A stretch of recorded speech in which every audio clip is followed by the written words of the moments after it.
I recognize the member from Dartmouth North.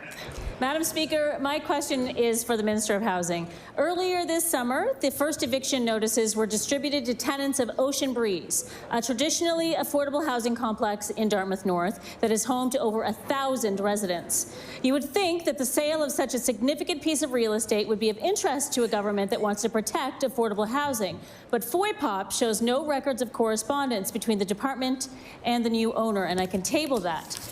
In the midst of an affordable housing crisis, Madam Speaker, how is it possible that the minister didn't even reach out to the new developer to make sure that Ocean Breeze residents don't become homeless during this redevelopment?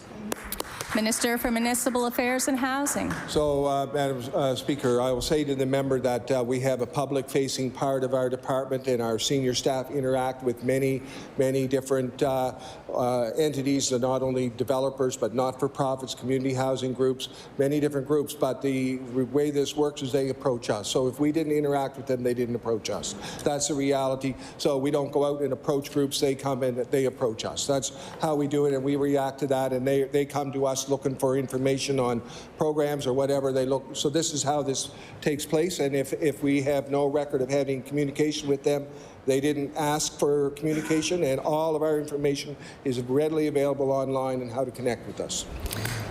Member for Dartmouth North on their final supplement.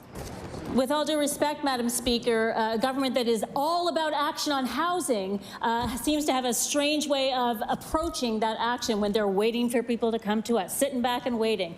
Madam Speaker, the developer has been clear that it is open to working with this government to try to maintain affordable housing at Ocean Breeze. After the government didn't act on an opportunity to purchase the site, we were hopeful that the government would step in to make sure that the housing remains affordable. But FOIPOP documents also show that no funding agreements between the government and the new owners of Ocean Breeze exist.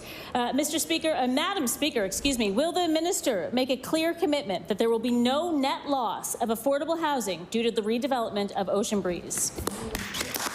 Minister for Municipal Affairs and Housing. So again, I will say, Madam Speaker, that this is a private development, and we will interact if we are asked to interact.